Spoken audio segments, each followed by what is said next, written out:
به غیر از بخاری ندیدم کسی که با دشمن و دوست گر می‌دهد.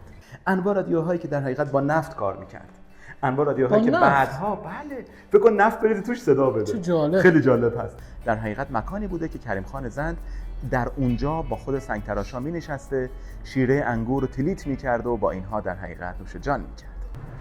درود خدمت دوستان عزیز، امیدوارم هر جای دنیا که هستید حالتون خوب باشه. توی این سلسله برنامه‌هایی که ضبط کردیم توی پلیلیست شیراز اومدیم کجا بریم، در خدمت آقای دکتر بامداد عزیز و سهراب خان هستید که شیراز رو بتونن بهتر و تخصصی تر به ما معرفی بکنن. و اگه شیرازی هستیم، سالها از شیراز دور بودیم یا تازه میخوایم برای اولین بار بیایم شیراز یا چند بار شیراز اومدیم ولی فقط از شیراز سعدی و حافظیه رو بلدیم، بهتر بیشتر برای ما توضیح بدن. از کهن‌ترین و زیباترین باغ‌های شیراز باغ دلگشا هست. ما در شیراز 4 تا باغ داریم که جز قدیمی ترین و کهن‌ترین باغ‌های شیراز محسوب میشه. باغ دلگشا، باغ جهان نما، باغ ارم و باغ تخت، که از این 4 تا الان 2 تا باغ با همون کیفیت سابق باقی مونده. یکی باغ دلگشا که کاملا پلان 4 بخشی دوره در حقیقت تیموری خودش رو حفظ کرده و باغ ارم که البته باغ ارم ثبت جهانی هست. سابقه باغ دلگشا برمیگرده به دوره ساسانیان بر اساس آن چیزی که ما در منابع تاریخی و در حقیقت قنات آبزنگی داریم. البته این مسئله به اثبات دقیقی هنوز براش یافت نشده، اما در منابع تاریخی این باغ در دوره تیمور جهانگشا که 2 بار به شیراز میاد، در حقیقت باغ بسیار آبادی بوده که در سمرقند هم مشابه این باغ رو ساخته. سهراب جان خیلی جالبه این باغ دلگشا تو تورایی که برگزار میشه حذف میشه توی آیتینری سفرات. چرا؟ چون تورا خیلی جالبه این قضیه برام واقعا. تورا مثلا تایمشون کمه، مثلا میرن سعدی و حافظ، اما از قدیمی ترین باغ شیراز کسی حرف نمیزنه. ماکسیموم دیگه مثلا برن باغ ارم یا باغ عفیف آباد، اما دیگه کسی به این باغ نمیاد. این باغ خیلی مهمه برای شیراز. چرا؟ چون قدیمی ترین باغ شیرازه، آثار معماری خفنی داره. بعد جز باغ‌هایی که تو مسیر باستان یکی از باغ‌های تاثیرگذار شیراز بوده. بریم ادامه رو با هم ببینیم. بریم عزیز.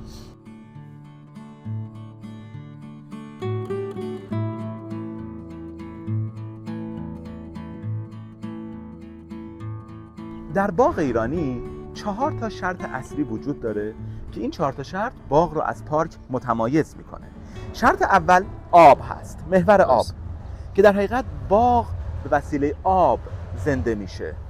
شرط دوم فضای سبز، درختان، نمونش کاشت شمشادها، کاشت گلها در طرفین آب که نیازمند آب دائم هستن. و نخل قدیمی بله دقیقاً تو عکس اصلی درختان میوه‌دار که درختان مثمر در طرفین قرار میگیره. در گوشهای باغ هم همیشه درختان سپیدار یا درختان زبان گنجشک قرار میگرفت که بخواد تاکید کنه در حقیقت بر حصار باغ. شرط سوم کوشک هست که در حقیقت عمارت مرکزی درون باغی هست. کوشک ممکنه در قسمت ورودی، در قسمت وسط و در قسمت انتهایی باغ باشه. و شرط چهارم هم حصار پیرامونی یا دیوار پیرامونی باغ هست. تقریبا در تمامی باغ‌های ایرانی ما این 4 شرط رو میتونیم ببینیم که الان توضیحات کوشک رو از زبان سهراب آره خیلی جالبه. حالا گفتین راجع به محصور بودن، این باغ خیلی بزرگتر بوده. یعنی قسمت پشت که الان فکر می‌کنم فرهنگسرای طاووسی است که الان خودش شد یه پارک جدا و وسعت باغ خیلی بزرگتر بوده. اما راجع به ساختمون که بخوام خدمتتون عرض بکنم، ساختمون تو دوره‌های مختلف ساخته شده. اولین تاریخی که ما راجعش صحبت می‌کنیم تو دوره صفویه است و بعد تو دوره صفویه، تو دوره افشاریه مجدد ساخته شده، تو دوره زندیه اضافات داشتیم و طبقه دوم و سوم و تو دوره علی اکبر خان قوام اول حدود اوایل قاجار میسازن و به چنین ویو قشنگ میرسیم. نمایه‌های معماری رو استاد برامون توضیح میدن، عرضم به حضورتون و بعد میریم داخل، راجع به داخل هم صحبت. یه نکته جالب خدمت دوستان کانال عرض کنم و اونم این هست که این باغ آخرین مالکانش خانم بودند. دختر نکته قوام جالبیه چهارم، که بله، دختر میرزا حبیب الله خان قوام، شخصی بوده به نام خورشید کلا لقاء الدوله که از اونجا که دارای فرزند نبودند باغ رو میبخشند به خواهرزاده دختری خودشون که پریچهر قوامی بودند و در این باغ در دوره پهلوی ساکن بودند تا اینکه سال 1348 خورشیدی این باغ توسط شهرداری شیراز خریداری میشه و در سال 1351 این باغ ثبت فهرست آثار میراث ملی میشه. بریم با همدیگر و معماری باغ. یه نکته هم من اضافه کنم، خانم خورشید کلاه خواهر خانم زینت الملک بودن. آره. یعنی دختر قوام چهارم 3 تا بودن، خانم زینت الملک، خانم خورشید کلاه و خانم لقاء الملک دوم. لقاء الملک دوم. آره، که هر سه قبرشون توی حافظیه است. بله. توی تیمچه قوام. اگر نرفتین حتما سر بزنید. یه سوالی که پیش میاد، من بیشتر آثاری که توی شیراز میبینم از اوایل دهه 50 ثبت ملی شدن و این باعث شده که بیشتر مردم بتونن از اونجا دیدن بکنن و یه حالت رسمی پیدا بکنه اون محل. چرا؟ مگه یک رویداد خاصی بوده اون موقع؟ یکی از اقدامات خوب تو اوایل دهه 50 که پیش اومد ثبت آثار ملی بود، برای حفظشون، برای احیاشون و حتی برای شناخته شده تر شدنشون. این خیلی نکته جالبه که از اوایل دهه 50 می‌بینیم یه سری از خونه‌های تاریخی، یه سری از لوکیشن‌های تاریخی، عرضم به حضورتون، هم برای شناخته شدن هم برای حفظ و احیا. این نکته خیلی جالبیه که به نظر من اقدام خیلی خوبی بود. نکته جالب راجع به این باغ این هست که چرا این باغ در اینجا استقرار پیدا کرده. این یک فکت و یک ریشه تاریخی داره، جایی که قنات آبزنگی از بالا دست، از گازران، از کنار قنات سعدی عبور می‌کرده و این مناطق رو که در شیب بوده سیراب می‌کرده. در حقیقت ما باغ دلگشا رو در مجاورت یک کوه داریم که به صورت عامیانه بهش میگیم کوه قلعه بندر، اما ماجرای کوه قلعه بندر برمیگرده به دوره هخامنشیان، جایی که در اونجا چند تا چاه وجود داره که با هم میریم بالا بازدید می‌کنیم. مردم عوام، مردم عامیانه به این چاهی میگفتن که به بندر ارتباط داره، ولی خوبش ارتباطی بین این ماجرا وجود نداشته و همچنین یک راه از زیر چاه داشتیم به داخل باغ دلگشا. در حقیقت این محور ورودی قدیم شهر شیراز بوده که بعدها در زمان امام قلی خان دوره صفویه ورودی رو به سمت دروازه قرآن جابجا میکنند. نکته جالبتر راجع به اینجا این هست که چون در حقیقت محوری بوده که حضرت سعدی از اینجا عبور میکرده، مجسمه سعدی هم در اینجا قرار داده شده.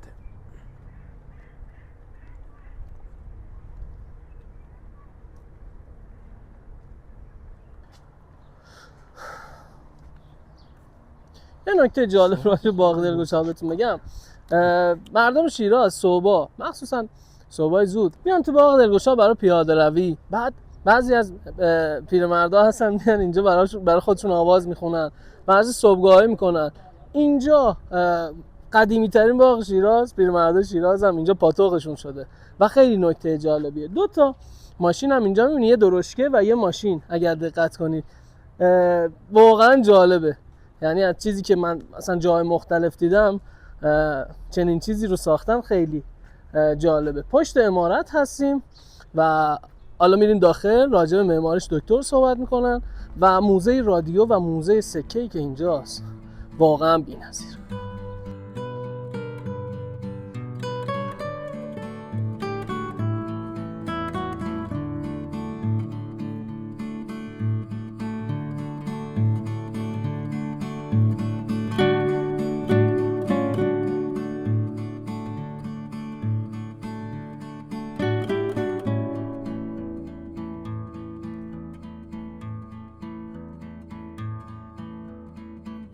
از نکات جالبی که در باغ دلگشا وجود داره یک ایوان 2 ستونه هست که این ستونها یک پارچه سنگ گندمک هست. جالب اینجاست که این ستونها از محله سعدی از کوچه‌ای به نام کوچه سنگ تراشان به اینجا آورده شده که این کوچه سنگ تراشان در حقیقت مکانی بوده که کریم خان زند در اونجا با خود سنگ تراشان می نشسته، شیره انگور رو تلیت می کرده و با اینها در حقیقت نوش جان می کرده.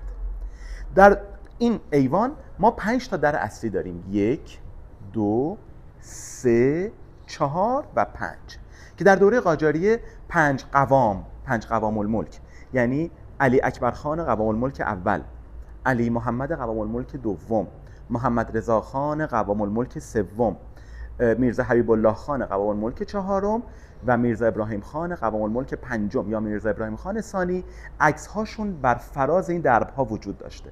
قسمت هایی که دقیقاً به صورت بیضی شکل دارید میبینید در حقیقت عکس قوام ها در اینجا بوده که بعدها به یغما رفته.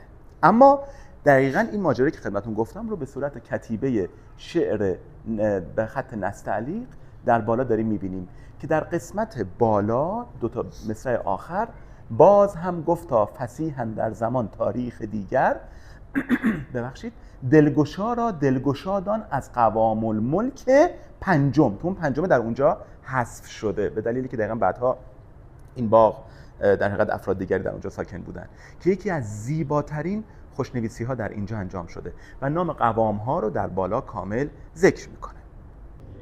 از نکات خاص تزیینات باغ دلگشا نوعی گچبری یا کشته‌بری هست که به فرنگی بری شهرت پیدا کرده. این تکنیک فرنگی بری اشاره داره به این که این تکنیک گچبری از اروپا، از فرانسه وارد ایران شد. در حقیقت اینها گچ رو زمین قالب می‌گرفتن، گچ که کشته میشد، خشک میشد، میومدن بالا نصب می‌کردن. به اشتباه به این گچبری گفتن لکه یا کلوخی. خیر، این کاملا فرنگی بری، گل‌های درشت، ساقه و برگ، در حقیقت میوه انگور و همچنین قاب‌های بیضی شکل برای عکس‌های قوام که از نکات جالب این باغ محسوب میشه. چند تا نکته بنز خدمت دوستان. عمارت کوشک باغ دلگشا مشابه عمارت هشت بهشت اصفهان بوده، یعنی آب از یک سمت وارد می شده، وارد حوض مرکزی می شده و سپس از طریق قنات‌ها در طرفین جاری می شده. در قسمت وسط ما یک در حقیقت روشندان یا جامخانه داشتیم که بعداً تبدیل شده به گنبد. هنوز آثاری از پاکارهای آینه‌کاری دقیقاً رو دیوارها مشخصه که بعدها به اینجا اضافه شده و این در حقیقت فضای نیم طبقه یا نیم اشکوب رو بعدها به خاطر که اینجا تبدیل به موزه رادیو شده ساختند. جالب این باغ با اینکه زمان زیادی و تغییرات زیادی بر روی اون اعمال شده هنوز اون اصالت و اون کیفیت سابق خودش رو داره.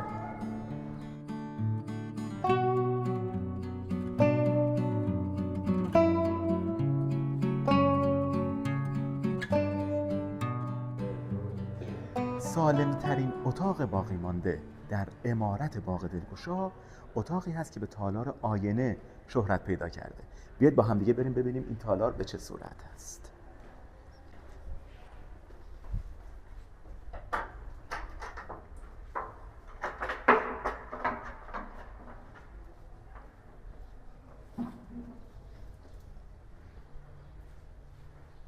در تالار آینه عمارت باغ دلگشا مشابه آن چیزی که در نارنجستان قوام و خانه زینت به عنوان در حقیقت خواهران اینها مطرح بوده مفهوم آینه بری هست. آینه در حقیقت یک کالای وارداتیه، از اروس و از پروس وارد ایران میشد.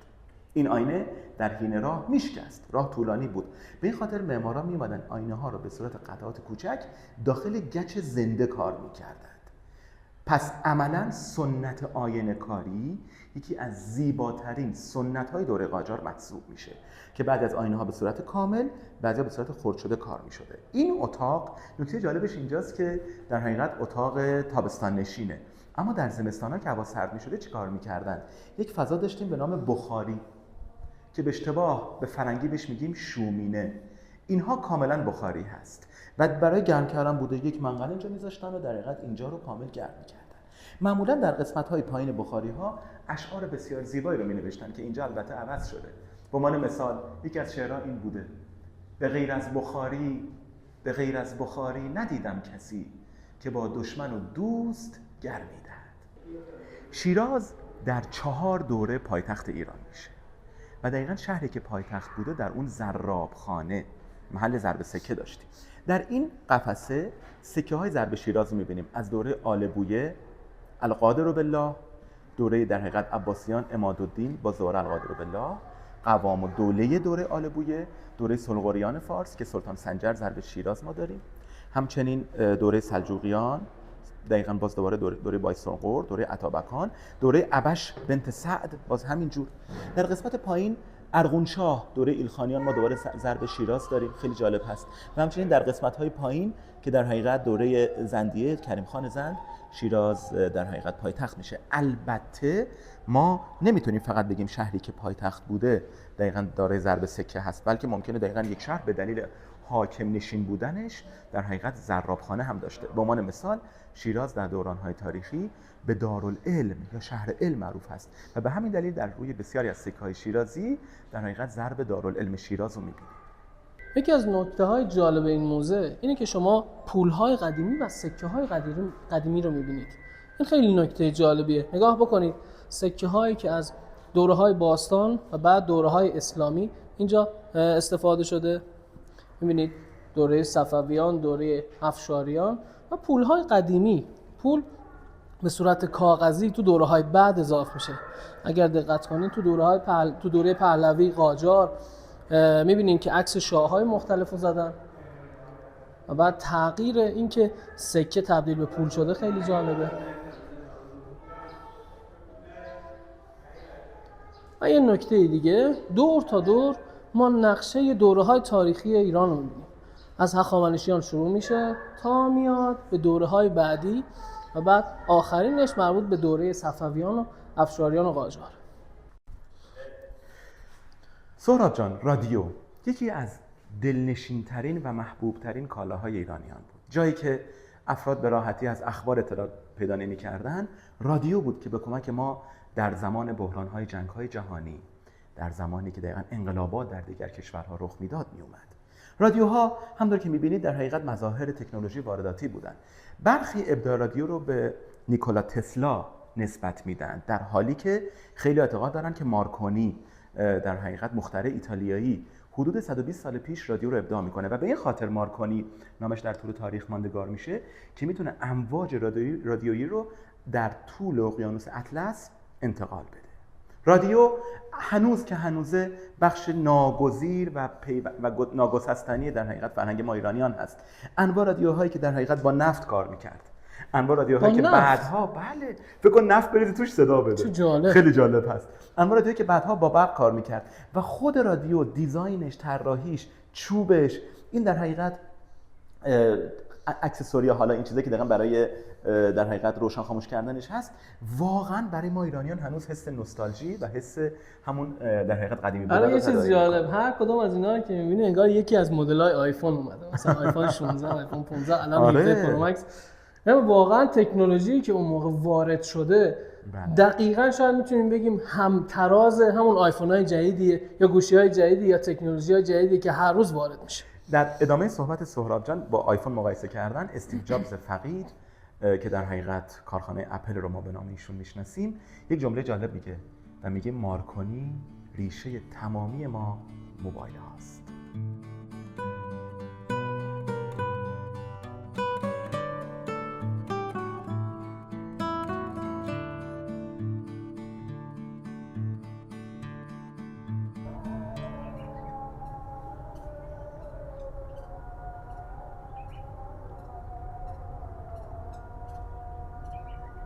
اگه میخواید از بوی مست کننده اینجا هم استفاده کنین، حتما توی تاریخ فروردین و اردیبهشت سعی کنید که بیاید اینجا که علاوه بر عمارت زیبا و پر از تاریخ و چیای قشنگ و زیبایی که داره، از این بوی بهار نارنج شیراز هم استفاده کنین توی باغ دلگشا.